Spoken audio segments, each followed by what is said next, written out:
Welcome, history enthusiasts. Today we explore the fascinating world of the Stuart Dynasty, a series of rulers who left indelible marks on the British Isles. Hailing from the rugged landscapes of Scotland, the Stuarts rose to power, ruling England, Scotland and Ireland for more than a century.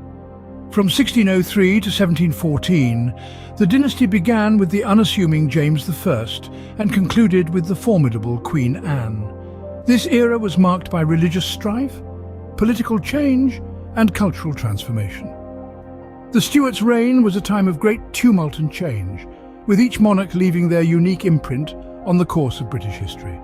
Their reigns were filled with intrigue, revolution, restoration, and an evolution that would forever shape the United Kingdom. So buckle up your mental time machines, history aficionados. Now, let's embark on this historical journey, starting with the first Stuart monarch, James I. James I, previously James VI of Scotland, ascended the English throne in 1603, marking the union of the crowns. His reign was marked by a fervent ambition to unite Scotland and England under a single unified banner. But this dream was not without its challenges, as James found himself in constant conflict with Parliament. A staunch believer in the divine right of kings, James insisted his authority was derived directly from God, causing friction with his subjects. His reign was also marked by religious turmoil. However, it was during this time that he commissioned a translation of the Bible into English, a move that would have lasting influences on Christianity. The King James Bible, as it came to be known, remains one of the most widely read versions of the Bible today.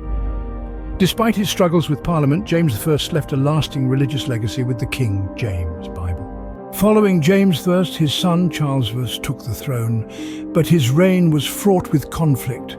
Charles I was a man of deep religious conviction, yet this piety led to an intense power struggle with Parliament. His belief in the divine right of kings put him at odds with those who demanded constitutional checks on royal authority. This friction ignited the spark of the English Civil War, a bloody conflict that divided the nation. On one side were the royalists, steadfast in their loyalty to Charles. On the other, the parliamentarians eager for political reform. The war raged on for 9 years, resulting in a parliamentarian victory. In a shocking turn of events, Charles I was put on trial for treason. Despite his spirited defense, he was found guilty. On a cold January day in 1649, Charles I became the first and only English monarch to be publicly executed. Charles I was quoted before his as saying, "Death is not terrible to me. I bless my God, I am prepared. I go from a corruptible to an incorruptible crown where no disturbance can be, no disturbance in the world." And the axe fell. After Charles I, Britain entered a period known as the Interregnum, a decade-long experiment with republicanism. Oliver Cromwell, a military and political leader, stepped into the power vacuum, establishing the Commonwealth of England. His rule, often described as a protectorate, was marked by a puritanical approach to governance and a resolute stance against monarchical rule. Yet the absence of a king or queen was not to last. The interregnum ended with the restoration of the monarchy and the reign of Charles II. Charles II, known as the Merry Monarch, brought a change of pace to English rule. His reign, coined as the Restoration, was a period of rebuilding both literally and metaphorically after the turmoil of the English Civil War and the Interregnum. Charles II was a keen patron of the arts and sciences, fostering a cultural resurgence that still resonates today. However, his reign was not without its challenges. The Great Fire of London in 1666, for example, was a catastrophic event that reshaped the city's landscape. Charles II's personal life also raised eyebrows, particularly his lack of legitimate heirs despite his numerous affairs. Following Charles's death, his brother James II ascended the throne.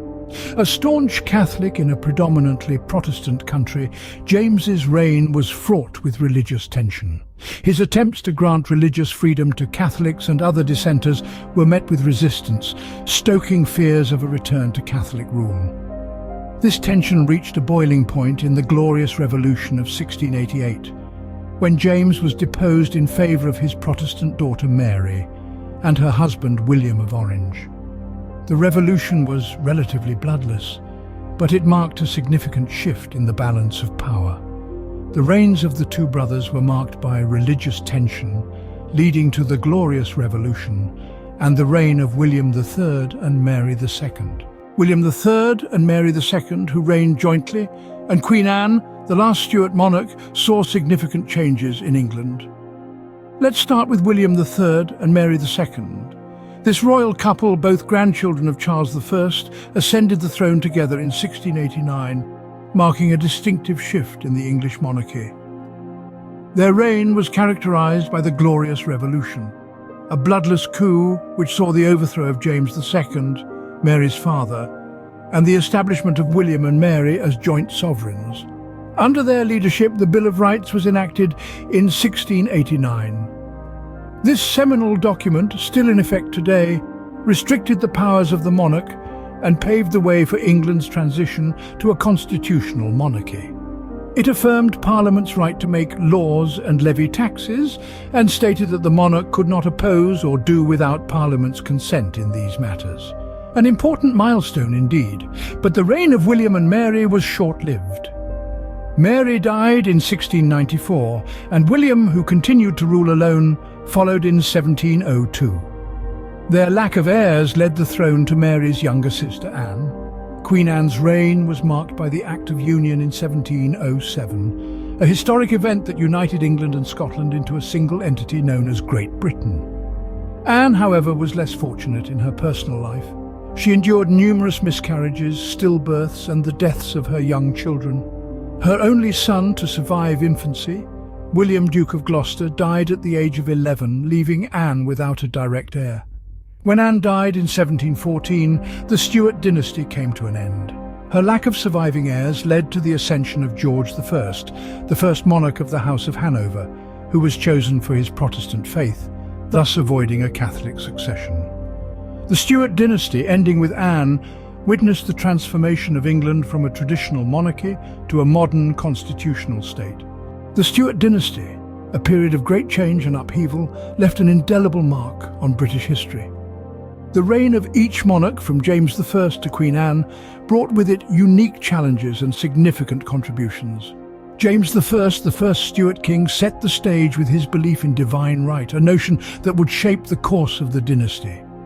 Charles I's reign was marked by conflict and ultimately civil war, which led to the interregnum, a unique period without a monarch.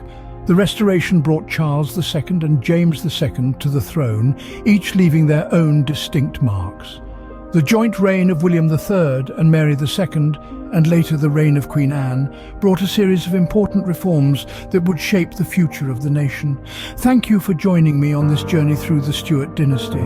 In the next episode of Royal Bloodlines, we will uncover the House of Hanover. Until next time, keep exploring history and stay curious.